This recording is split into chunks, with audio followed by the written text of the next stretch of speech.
Albania's most wanted pimp, is still rambling around Britain, I don't know, pimping women out, sex trafficking people, Lord knows what he's up to, 4 years after losing his extradition battle. He was sentenced to 6 years in prison after an Albanian court found him guilty in absentia of forcing his partner into prostitution. He's the subject of an international arrest warrant. He snuck into the UK on a fake passport and only came to the attention of the authorities when he was convicted of common assault 10 years later. So he's been roaming around doing Lord knows what for 10 years. Now, when he was in immigration detention pending deportation, British officials realised he was a wanted fugitive and granted Albania's extradition request. Good. So he went back, didn't he? No. Despite his first appeal against his extradition being rejected, he was still able to take his case to the High Court, which finally threw it out in December. They've now confirmed that he still remains in the UK nearly 4 years on. Let's speak to former Met Police Detective Mike Neville. Mike, when you look at, I bag on about this website a lot. It's all about organised crime. It's called the Organised Crime Index. It's a cooperation of research and data between various policing authorities and the CIA, the FBI, Interpol, Europol, blah, blah, blah, blah, blah. And you can look country to country and look specifically at organised crime.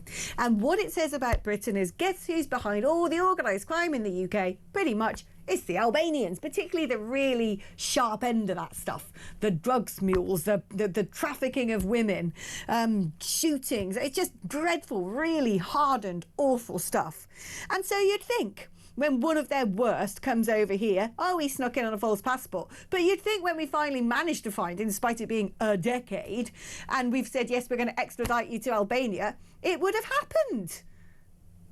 Well, unfortunately not, Alex, because this guy is in the country and he's not even on any kind of bail conditions. You know, he can actually do anything he wants.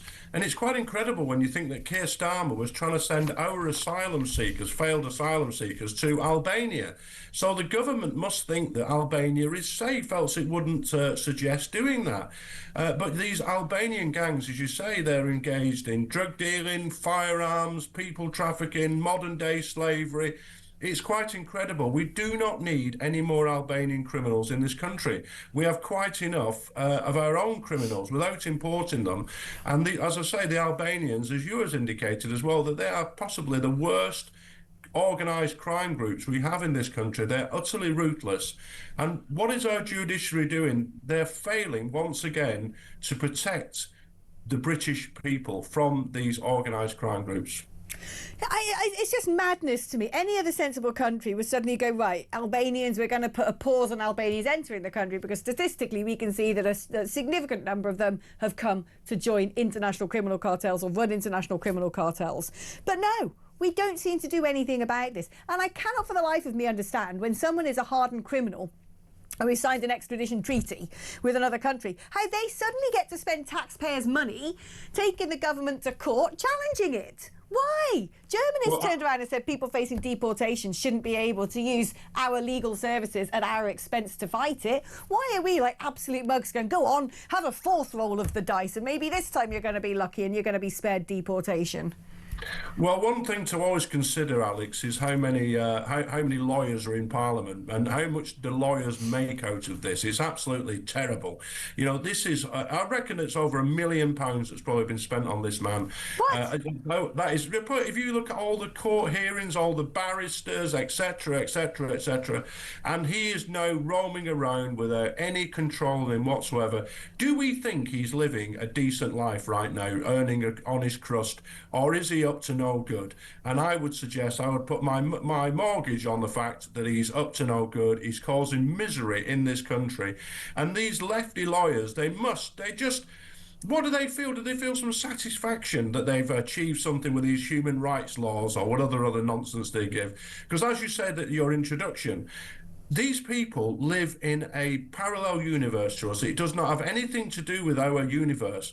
And their concern is international laws and digging through textbooks. Their concern is not the safety of the British people. And that's where it's all gone wrong. I actually begin to think that these people actually want the willful destruction of the nation state, and that actually the more things get chaotic and hectic, the more that in that chaos they can power grab, they can give themselves more privileges and positions, and the state can garner a little bit more authority over us. I don't think this is by accident anymore. I'm beginning to think a lot of this stuff has got to be by design, because it's so blimmin' mad, it's so psychologically problematic that you have to think, well, this is now being done willfully. I want to talk to you about this other case. Villain of the hour, a businessman, Piotr, Lord knows how you say that. It's got way too many, looks like it's Polish or something, way too many consonants all in one row. But there's been footage of him. After it emerged, he snatched a cap from a young tennis fan at the US Open after Polish star Kamil Majrak's win against... This is like the blimmin' copy of Challenging Surnames, this one is.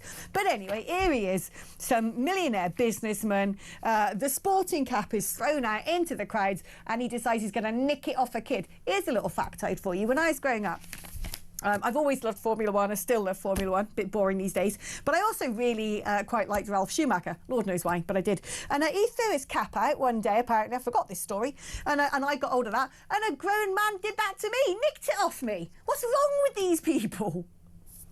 Well, it's by thy works shall thy be known, and I think he's made an utter fool of himself here, and he made himself even more of a fool by trying to threaten everybody with legal action, and then of course he's made some grovelling apology. I mean, what a disgraceful thing to do when you got to go stealing things off kids. And he's got enough money, he could buy one of these hats, hasn't he? He could have asked for one, but he's all his works throughout his life are now utterly destroyed by this one incident, which was broadcast across the world. And what a shabby thing to do, and he's been found out. Yeah, I love a bit of instant karma. He'll never live that one down. This is an interesting story here, Mike. Apparently, 2 male police officers have won a sex discrimination case after they were branded sexist and suspended for taking a selfie with a female singer. This is PC Stephen Jones and PC Greg Tunnock, discriminated against by police chiefs when they asked Talia Storm for a photograph while on duty. They were suspended. They had their firearms authorisation revoked. What? Because they wanted a photo with someone, and were kicked out of their unit when footage of the minute-long encounter appeared on TikTok. A tribunal has since found that the Chiefs and Police Scotland were worried people might think PC Jones and PC Tunnock could be perceived as sexist by having a picture taken with a female celebrity. I mean, I'm glad this has been revoked. What absolute madness is this? It shows what sort of bozos get into positions of authority in places like the police force, who suddenly go, oh, 2 men have had a photo with a famous woman. That must make them raving misogynists. We'll take their firearms off them. Great. Well, the first thing is, Alex, to consider is that, we need more firearms officers, and these officers were not available to protect the public on the street from very violent criminals. So that's one stupid thing, and that cost a fortune. The £50,000 that they've got, good luck to them, but that'll be paid out of taxpayers' money. But I saw this time and time again in the police myself, that some senior officers, and it's an inspector here, will deliberately do things like this because they think they can get evidence for their promotion form. I've seen people hung out to dry so somebody could get 3 or 4 lines on an application form to show they were committed to diversity or anti-sexism, etc., etc., etc. And this has gone not only through this inspector, it's then gone through the professional standards department and an assistant chief constable. So all that time, all that effort and time and money, which could have been used, of course, catching robbers, burglars and thieves, have been spent on this. And I have to say that as a young PC, Joanna Lumley lived on my beat and she signed my notebook, so perhaps I'm in line for £50,000. Oh, you absolute monster, you woman-hating sex pest, you. But this is just, this is what I mean about people just being so deranged, people in positions of power somehow being so loopy, so nutty, that they don't have a thing in their head that goes, yeah, do you know what? All they did was take a photo with someone. Well, you've just got to imagine, Alex, the mindset of these people. You're right at the start when you said it's the entire establishment. It's the government, it's lawyers, it's judges, it's senior police officers. And they're making decisions that, to me, you and all the viewers and listeners, seem utterly bizarre, seem utterly mad. But in their own little world, these are good decisions, you see, because this inspector thought, I'll teach them, I'll show them that I support fully my female colleagues. And he would have been writing up his application form to be a chief inspector using this evidence.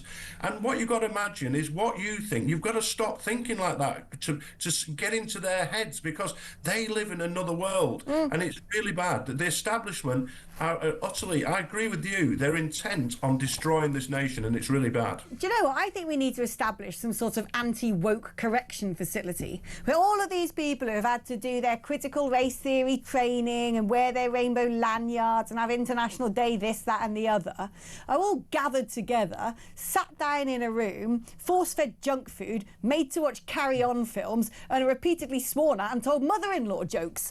Because I don't know where we've got to all of a sudden that people have gone so far down, you know, cuckoo creek, that they're making rulings like this and not having that little voice in their head that goes, it's a bit weird, that. So there you go. There's my plan of action, Mike. Lovely catching up with you, my darling. Thank you ever so much for coming on the programme.